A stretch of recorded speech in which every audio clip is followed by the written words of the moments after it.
Mais quand les militaires viennent prendre le pouvoir, et vous vous dites que vous êtes en relation avec le pays, vous coupez toutes les aides. Aucune aide ne va encore. Donc vous fermez tous les robinets. Quand vous fermez là, c'est les dirigeants que vous punissez ou bien c'est les populations.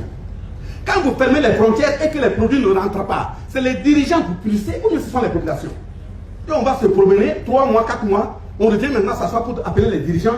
Nous sommes venus pour faire une évaluation. En bon, vous êtes venus essayer pour voir si on est mort, on est vivant.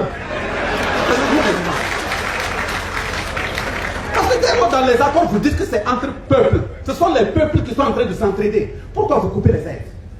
Mais maintenant, si on coupe les aides, regarde comment le peuple s'est organisé. 1% comment dirais, de salaire, les contributions, ça continue de venir. Et les armes, on ne se cache pas, on va les acheter. Et on continue de les acheter. Et le problème, ce n'est pas seulement le fait de lutter contre le djihadisme. On va finir avec le terrorisme, on va finir avec ça. Seulement, même après le terrorisme, quel que soit là où tu es là, quand tu veux parler du Burkina, tu pèses d'abord tes mots avant de le dire. On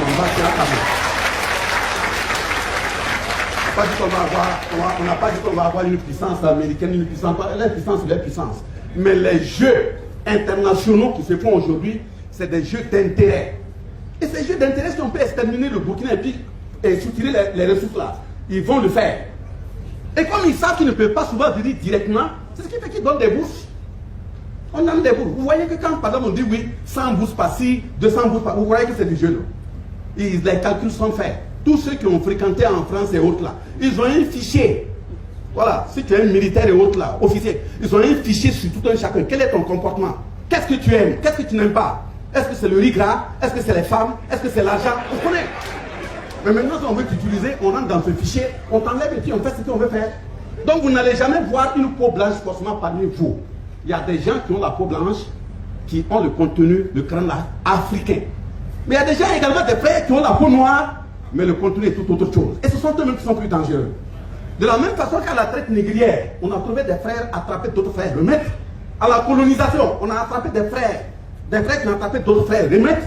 Nous ne sommes pas dans un système où des frères n'attrapent pas d'autres frères. Hein. Ça continue. Quand tu peux prendre 2 milliards, 3 milliards pour bousiller tout un gouvernement en termes de coup d'État, ce n'est pas différent de la traite négrière.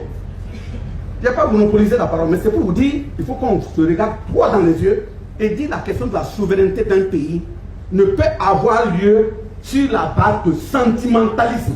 Ce n'est pas possible. Ou vous vous assumez, ou vous partez. Et de toute façon, moi j'ai toujours